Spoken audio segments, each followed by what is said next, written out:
नमस्कार दोस्तों, स्वागत है आपका आज के मुख्य समाचारों में। जी हाँ दोस्तों, यहाँ पर आपको देखने को मिलेगी सुबह से लेकर शाम तक की तमाम बड़ी खबरें, मुख्य समाचार, ब्रेकिंग न्यूज अपडेट के रूप में।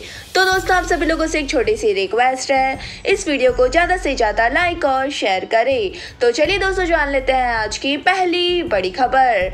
मुस्लिम धर्मगुरुओं से मिले Amit Shah, leaching head speech के मामलों में कड़ी कार्रवाई का भरोसा दिया।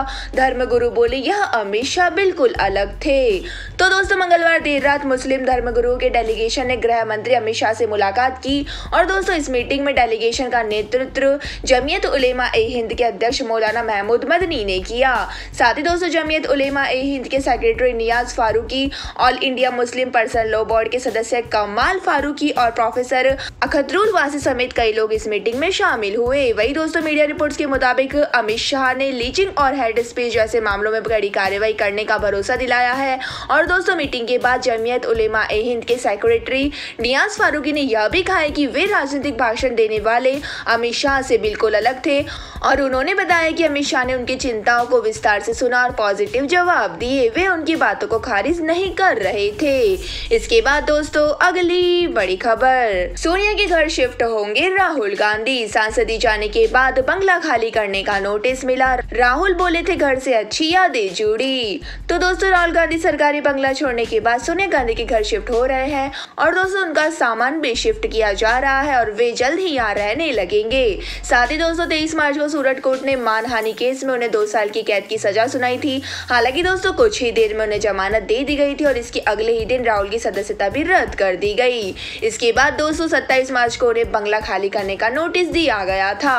तो दोस्तों, बता दें कि नोटिस मिलने के बाद राहुल ने कहा था कि उनके सरकारी बंगले से उनकी कई अच्छी यादें जुड़ी है और कांग्रेस अध्यक्ष मल्लिकार्जुन खड़गे ने तब उन्हें अपने या सोनिया के बंगले में शिफ्ट होने का सुझाव दिया था। इसके बाद दोस्तों, अगली बड़ी खबर, हनुमान जयंती पर केंद्र की सरकारों को एडवाइजरी, माहौल बिगाड़ने वालों चीजों पर रखे नजर। कलकत्ता एससी ने कहा बंगाल सरकार केंद्र से फोर्स मांगे।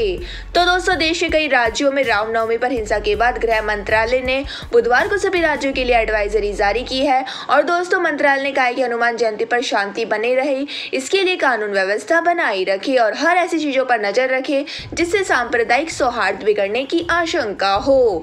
वही दोस्तों, उधर कलकत्ता हाईकोर्ट ने भी मंगलवार को बंगाल सरकार को इसी सिलसिले में निर्देश दिए और दोस्तों हाईकोर्ट ने कहा कि अगर आपके पास पुलिस कम है तो आप केंद्र से फोर्स मांगिए और केंद्र सरकार भी तुरंत आपकी अपील पर कदम उठाए और हमें लोगों की सुरक्षा करनी है। हनुमान जयंती 6 अप्रैल को है। तो दोस्तों, आपको बता दें कि कोर्ट ने रामनवमी पर हुई हिंसा का हवाला देते हुए सरकार से सवाल किया और कोर्ट ने कहा है कि आप कह रहे हैं कि कुछ लोगों को गिरफ्तार किया, हमारे पास कुछ जजों के खत आए हैं और उन्होंने कहा है कि उनके घरों के पास दंगा हो गया।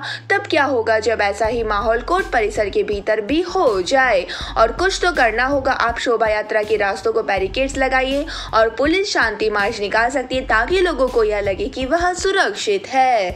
इसके बाद दोस्तों, अगली बड़ी खबर, पेपर लीक केस में तेलंगाना बीजेपी अध्यक्ष गिरफ्तार। बंदी संजय कुमार को आधी रात से घर से उठाकर ले गई पुलिस। वारगल कोर्ट में आज पेशी।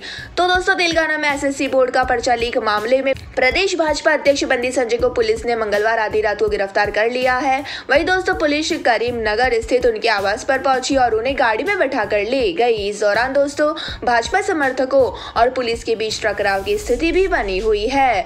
तो दोस्तों, पुलिस बंदी संजय को पहले यादाद्री भुवनगिरी जिले के बोमाला रामाराम पुलिस स्टेशन ले गई और दोस्तों भाजपा कार्यकर्ता और समर्थक पुलिस कार्रवाई का विरोध यहाँ भी बड़ी संख्या में पहुंच गए। इसके बाद दोस्तों, पुलिस ने संजय को बुधवार करीब सुबह 11 बजे जनगांव जिले के पालाकुर्थी में मेडिकल एग्जाम के लिए ले गई और उन्हें आज ही वारगल कोर्ट में पेश किया जाएगा।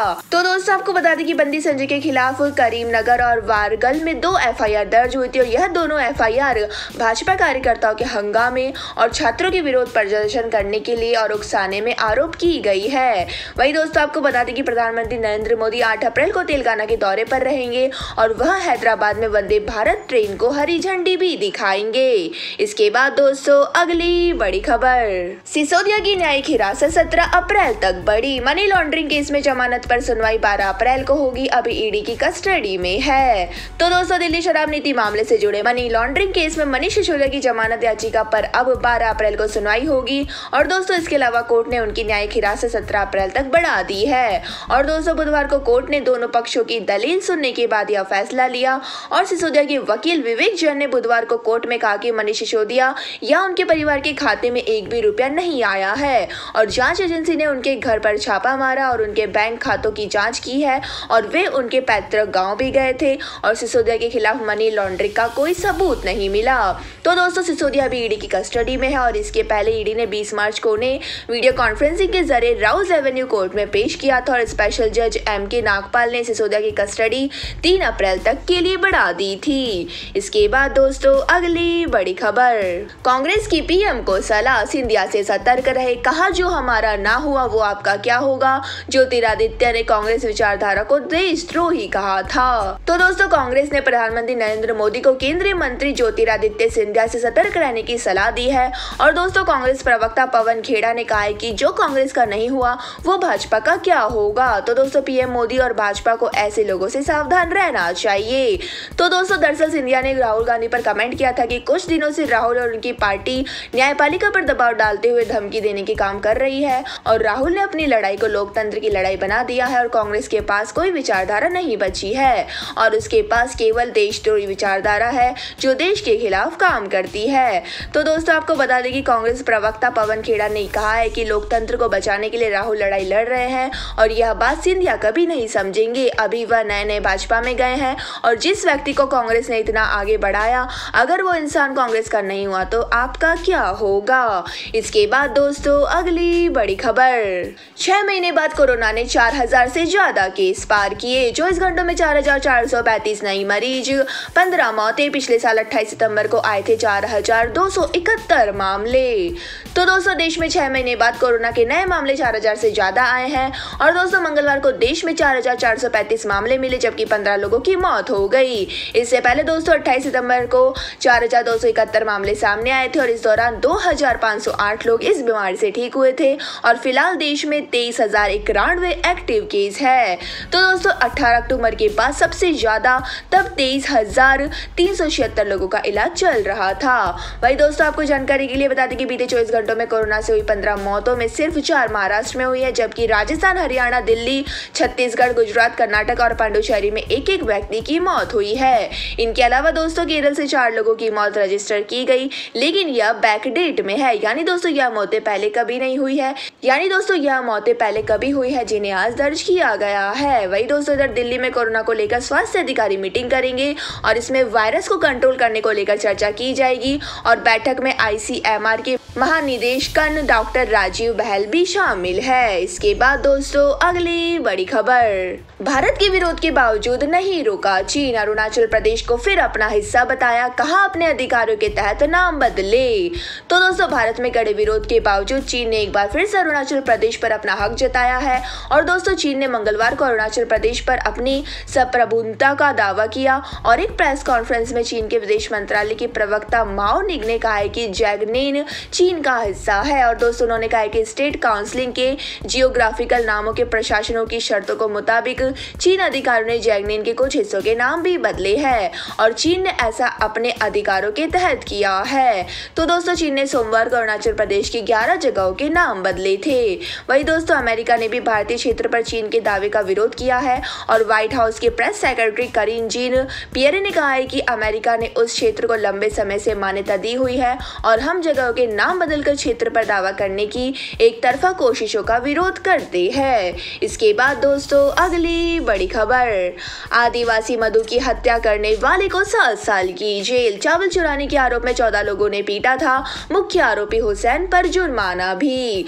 तो दोस्तों 22 फरवरी 2018 केरल में पलक्कड़ से लगे अट्टापड़ी में कुछ लोगों ने एक आदिवासी को चावल चुराने के आरोप में पकड़ा था और दोस्तों भीड़ ने 27 साल के मधु को लाठी डंडों से बुरी तरह पीटा था जिससे दोस्तों उसकी मौत हो गई और इस केस में मनारकड़ ने स्पेशल SC/ST कोर्ट में मधु की मौत के 5 साल बाद फैसला सुनाया है।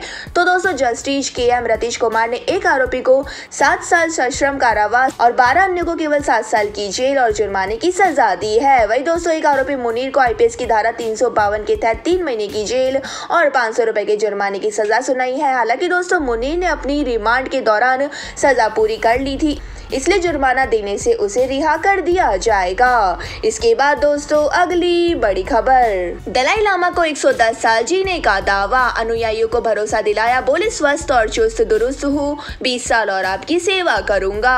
तो दोस्तों हिमाचल प्रदेश के कांगड़ा जिले में मैक्लोडगंज के चुगलाखांग बौद्ध मठ में तिब्बतियों के सर्वोच्च आध्यात्मिक गुरु दलाई लामा की दीर्घायु के लिए प्रार्थना की गई है। और इस दौरान दोस्तों बौद्ध भिक्षुओं को संबोधित करते हुए दलाई लामा ने अपने स्वास्थ्य और उम्र को लेकर बड़ा दावा किया है।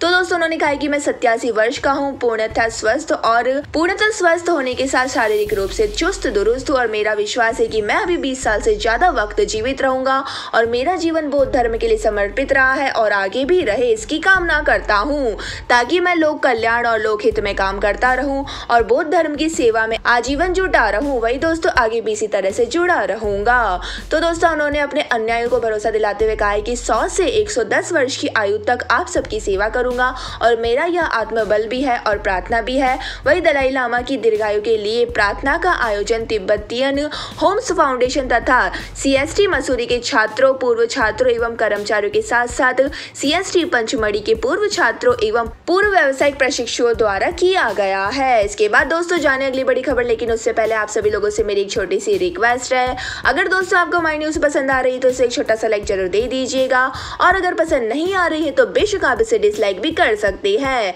लेकिन दोस्तों लाइक और डिसलाइक जरूर कीजिएगा क्योंकि यही हमारी मेहनत का फल होता है और इसी से हमें पता चलता है कि आप लोगों को हमारी न्यूज पसंद आ रही है या नहीं। तो चलिए दोस्तों जान लेते हैं आज की अगली बड़ी खबर। 10 ग्राम सोना पहली बार 61,000 के पार, चांदी भी 74,000 के पार निकली। महंगाई, ग्लोबल डिमांड जैसी 5 वजहों से आई है तेजी। तो दोस्तों गोल्ड ने बुधवार को 5 अप्रैल को नया रिकॉर्ड बनाया और दोस्तों 10 ग्राम सोने के दाम बढ़कर 61,000 रुपए तक पहुंच गए हैं और अब यह ऑल टाइम हाई है। वही दोस्तों IBG की वेबसाइट के मुताबिक आज सराफा बाजार में सोना 1262 रुपए महंगा होकर 60,977 रुपए पर पहुंच गया है। इससे पहले दोस्तों 31 मार्च को सोने ने अपना ऑल टाइम हाई बनाया था और तब यह 59,751 रुपए प्रति 10 ग्राम पर पहुंच गया था। इसके अलावा दोस्तों अगर चांदी की बात करें तो यह भी 74,000 के पार निकल गई है और IBG की वेबसाइट के मुताबिक आज सराफा बाजार में चांदी 2,822 रुपए महंगी होकर 74,522 रुपए पर पहुंच गई है और दोस्तों यह इसका 31 महीने का हाई लेवल है। इसी के साथ दोस्तों केडिया एडवाइजरी के डायरेक्टर अजय केडिया के मुताबिक सोने में 2020 से शुरू सुपर साइकिल अब भी जारी है और इस साल सोना 65,000 तक पहुंचने का अनुमान था, लेकिन दोस्तों मौजूदा परिस्थितियों में 64,000 तक पहुंच सकता है। इसके बाद दोस्तों अगली बड़ी खबर, शेयर बाजार में रही शानदार तेजी। सेंसेक्स 582 अंकों की बढ़त के साथ 59,689 पर बंद। अडानी ग्रुप के 10 में से 7 शेयरों में गिरावट। तो दोस्तों 5 अप्रैल को शेयर बाजार में तेजी देखने को मिली है और सेंसेक्स 582 अंकों की बढ़त के साथ 59,689 पर बंद हुआ है। वही दोस्तों निफ्टी में भी 159 अंकों की बढ़ोतरी रही है और यह 17,557 के स्तर पर पहुंचा। वही दोस्तों सेंसेक्स के 30 शेयरों में से 20 शेयरों में तेजी और 10 में गिरावट देखने को मिली है। साथ ही दोस्तों अडानी ग्रुप के 10 में से 7 शेयरों में गिरावट और दोस्तों अडानी एंटरप्राइजेस के शेयर में 0.93% की गिरावट देखने को मिली है। वही दोस्तों अडानी विल्मर पोर्ट्स और अंबुजा सीमेंट में तेजी है। तो दोस्तों इससे पहले सोमवार को यानी दोस्तों 3 अप्रैल को भारतीय शेयर बाजार बढ़त के साथ बंद हुआ था और सेंसेक्स 114 अंक चढ़कर 59,106 पर पहुंच गया था। इसके बाद दोस्तों अगली बड़ी खबर, 25 अप्रैल को खुलेंगे केदारनाथ धाम के कपाट। 4 धाम यात्रा के लिए अब तक 9.68 लाख लोगों ने करवाया रजिस्ट्रेशन। तो दोस्तों उत्तराखंड के प्रमुख हिंदू तीर्थ केदारनाथ धाम के कपाट 25 अप्रैल को खोल दिए जाएंगे और इस बार दोस्तों उत्तराखंड की 4 धाम यात्रा 22 अप्रैल से शुरू होगी और यमुनोत्री और गंगोत्री के कपाट 22 अप्रैल और बद्रीनाथ के 27 अप्रैल को खुलेंगे। वही दोस्तों यात्रा के लिए पहली बार उत्तराखंड सरकार ने बुकिंग की थी और अब तक कुल 9,68,951 लोगों ने यात्रा के लिए रजिस्ट्रेशन करवाया है और दोस्तों वही 16 फरवरी से GWVN गेस्ट हाउस के लिए 7 करोड़ रुपए से ज्यादा की एडवांस बुकिंग की जा चुकी है। तो दोस्तों उत्तराखंड पर्यटन विभाग ने बताया कि यात्री ट्रैकिंग के साथ साथ हेलीकॉप्टर से भी मंदिर पहुंच सकेंगे और इसके लिए उत्तराखंड सरकार ने RICTC से टाई अप भी किया है। वही दोस्तों उत्तराखंड के मुख्यमंत्री पुष्कर सिंह धामी ने पिछले दिनों में कहा था कि 4 धाम यात्रा के दौरान स्वास्थ्य जांच एजेंसी हेल्थ ATM यात्रा रूट पर लगाए जाएंगे और इससे श्रद्धालुओं को काफी मदद होगी और कोरोना के बढ़ते मामलों को लेकर भी सरकार ने कहा है कि केंद्र की गाइडलाइन को सख्ती से लागू किया जाएगा। इसके बाद दोस्तों अगली बड़ी खबर, भारत में इस महीने में खुलेगा एप्पल का पहला स्टोर। मुकेश अंबानी ने जियो के वर्ल्ड ड्राइव मॉल में मिलेंगे आईफोन और एप्पल के सर्विस। तो दोस्तों टेक कंपनी एप्पल जल्द ही भारत में अपना पहला flagship retail store Apple BKC खोलने जा रहा है। और दोस्तों यह स्टोर रिलायंस इंडस्ट्रीज के चेयरमैन मुकेश अंबानी की जियो वर्ल्ड ड्राइव मॉल में खोला जाएगा। तो दोस्तों यह मॉल मुंबई के बांद्रा कुर्ला कॉम्प्लेक्स में है। वही दोस्तों एप्पल ने मॉल में एक बैनर लगाया है और जिस पर लिखा है एप्पल BKC जल्द आ रहा है। और कंपनी ने एप्पल इंडिया स्टोर की वेबसाइट पर भी एक टीजर रिलीज किया है और इसमें लिखा है कि हेलो मुंबई, हम भारत में अपने पहले स्टोर में आपका स्वागत करने के लिए तैयार हो रहे हैं। तो दोस्तों एप्पल का स्टोर बांद्रा कुर्ला कॉम्प्लेक्स में जियो वर्ल्ड ड्राइव मॉल के अंदर है और आउटलेट डिजाइन मुंबई की आइकॉनिक काली पीली टैक्सियों से इंस्पायर है और कंपनी के कई प्रोडक्ट्स और सर्विस एक ही प्लेटफॉर्म पर मिलेगी। वही दोस्तों एप्पल अपने स्टोर में आने वाले कस्टमर का वेलकम हेलो मुंबई ग्रीटिंग देकर करेगा और रिपोर्ट के मुताबिक एप्पल का यह स्टोर अप्रैल के अंत तक शुरू हो जाएगा। वही दोस्तों भारत में अपने पहले आउटलेट के लिए एप्पल ने स्पेशल प्लेलिस्ट बनाई है और एप्पल दूसरा स्टोर दिल्ली में खोल सकता है, वही मुंबई फ्लैगशिप स्टोर बना रहेगा। इसके बाद दोस्तों अगली बड़ी खबर, 7 IPL मैच 5 विदेशी प्लेयर जीत के हीरो, 3 बार 200 प्लस रन बने युवा भारतीय टॉप स्कोरर, रिस्ट स्पिनर्स ने गेम बदला। तो दोस्तों इंडियन प्रीमियर लीग में 5 दिन के बाद 7 मैच पूरे हो चुके हैं और शुरुआती ट्रेंड में विदेशी प्लेयर्स और रिस्ट स्पिनर का बोलबाला रहा है। वही दोस्तों युवा भारतीय खिलाड़ी जैसे रवि बिश्नोई ने गेंदबाजी से प्रभावित किया और वही ऋतुराज गायकवाड़, साई सुदर्शन और तिलक वर्मा ने बल्ले से शानदार प्रदर्शन किया है। हालांकि दोस्तों 7 में से 5 मुकाबलों में विदेशी खिलाड़ी प्लेयर ऑफ द मैच रहे और दूसरे और Ben Stokes, Sam Curran, Harry Brook और कैमरून ग्रीन जैसे करोड़ों में बिकने वाले खिलाड़ियों का अब तक का प्रदर्शन कुछ खास नहीं रहा है। साथ ही दोस्तों आपको बता दें कि IPL की defending champion team Gujarat Titans ने टूर्नामेंट का आगाज ही चेन्नई सुपर किंग्स पर जीत के साथ किया था और दोस्तों टीम ने फिर दिल्ली को उसके घरेलू ग्राउंड पर 6 विकेट से हराया। वही दोस्तों टीम 2 मैचों में 2 जीत के बाद 4 अंकों के साथ पहले नंबर पर है और दोस्तों राजस्थान, बेंगलुरु, लखनऊ, पंजाब और चेन्नई को एक-एक मुकाबलों में जीत मिली है। इसके बाद दोस्तों अगली बड़ी खबर, कन्नड़ सुपरस्टार किच्चा सुदीप को मिला धमकी भरा लेटर में प्राइवेट वीडियो को लीक करने की बात, बीजेपी ज्वाइन करने की अटकलों के बीच है धमकी। तो दोस्तों कन्नड़ सुपरस्टार किच्चा सुदीप के मैनेजर को एक धमकी भरा लेटर मिला है और उस लेटर में एक्टर का प्राइवेट वीडियो लीक करने की बात कही गई है। और दोस्तों यह धमकी भरा लेटर तब आया जब किच्चा सुदीप के बीजेपी ज्वाइन करने की अटकलें काफी तेज है। वही दोस्तों उनके मैनेजर ने इस अज्ञात शख्स के खिलाफ FIR दर्ज करा दी है और पुलिस मामले की जांच कर रही है। वही दोस्तों कर्नाटक में चुनाव होने वाले हैं और ऐसे में रिपोर्ट आ रही है कि किच्चा सुदीप 5 अप्रैल को अपने फैंस की मौजूदगी में बीजेपी ज्वाइन भी कर सकते हैं। तो दोस्तों कर्नाटक में 10 मई को विधानसभा चुनाव होने वाले हैं और कुछ दिन पहले यह खबर आई कि किच्चा सुदीप भारतीय जनता पार्टी ज्वाइन करने वाले हैं और फरवरी में उन्होंने मुख्यमंत्री बसवराज बोमई सहित बीजेपी के कुछ बड़े नेताओं से मुलाकात भी की थी और उन्होंने तब इंडिया टुडे से बातचीत कर कहा था कि मैंने DK शिवकुमार, CM बसवराज बोमई और मंत्री DK सुधाकर से मुलाकात की है और मेरे सभी के साथ अच्छे संबंध है, लेकिन मैंने अपने पॉलिटिकल कैरियर से रिलेटेड कोई फैसला नहीं लिया है और जब भी फैसला करूंगा तो इसे पब्लिकली करूंगा। इसके बाद दोस्तों अगली बड़ी खबर, जगत गुरु राम भद्राचार्य ने हनुमान चालीसा में गिनाई 4 गलतियां, बोले शंकर सुवन नहीं शंकर स्वयं केसरी नंदन, सुधार होना चाहिए। तो दोस्तों तुलसी पीठाधीश्वर जगत गुरु राम भद्राचार्य ने हनुमान चालीसा की चौपाइयों में 4 गलतियां बताई है और दोस्तों उन्होंने कहा कि टक्कण की इन अशुद्धियों को तुरंत ठीक किया जाना चाहिए, इस वजह से लोग गलत शब्दों का उच्चारण करते हैं। वही दोस्तों जगत गुरु ने इसके साथ ही रामचरितमानस को राष्ट्रीय ग्रंथ घोषित करने की मांग की है और बुधवार को आगरा में श्री राम कथा सुनाने के दौरान जगत गुरु ने यह बात कही है। तो दोस्तों हनुमान चालीसा की एक चौपाई में हम पढ़ते हैं शंकर सुवन केसरी नंदन, इसमें दोस्तों त्रुटि है, इसकी जगह शंकर स्वयं केसरी नंदन होना चाहिए और दोस्तों इसका कारण यह है कि हनुमान जी शंकर जी के पुत्र नहीं बल्कि स्वयं उनका ही रूप है। वही दोस्तों चालीसा की 38वीं चौपाई में जो 7 बार पाठ कर कोई लिखा है, इसमें सही शब्द यह 7 बार पाठ कर जो ही है।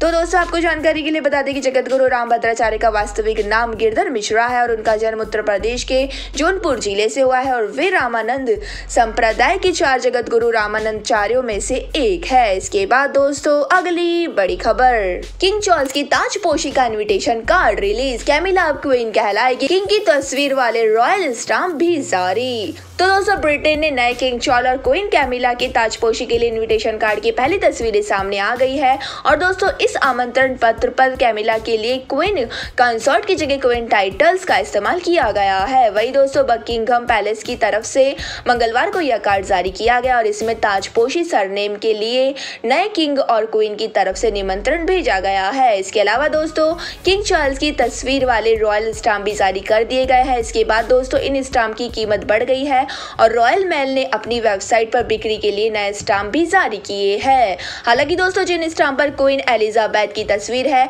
उन्हें पहले बेचने के आदेश दिए गए थे और नए स्टाम्प पर किंग चार्ल्स बिना क्राउन के नजर आ रहे हैं और उनकी यह तस्वीर उनके अप्रूवल के बाद ही चुनी गई है। तो दोस्तों यह थी आज की तमाम बड़ी खबरें। इसके बाद दोस्तों बारी आती है आज के माइंड क्यूज क्वेश्चन की। जी हाँ दोस्तों, एक आसान से सवाल का जवाब देकर आप जीत सकते हैं एक अमेजिंग सरप्राइज गिफ्ट हमारे यूट्यूब चैनल की ओर से। तो दोस्तों आज का सवाल आपकी स्क्रीन पर आ चुका है। हनुमान जी ने किस पर्वत को उठाया था? जी हाँ दोस्तों, अगर आप जानते हैं हनुमान जी ने किस पर्वत को उठाया था तो फटाफट से हमारे सवाल का जवाब दे। और दोस्तों अगर आपका जवाब होता है सही और आप चुने जाते हैं लकी विजेता के रूप में तो आपको मिल सकता है एक अमेजिंग सरप्राइज गिफ्ट हमारे यूट्यूब चैनल की ओर से। तो दोस्तों जल्दी से वीडियो को लाइक कर दीजिए, चैनल को सब्सक्राइब करके बेल आइकन भी दबा दीजिए। धन्यवाद दोस्तों, वंदे मातरम, जय हिंद, जय भारत।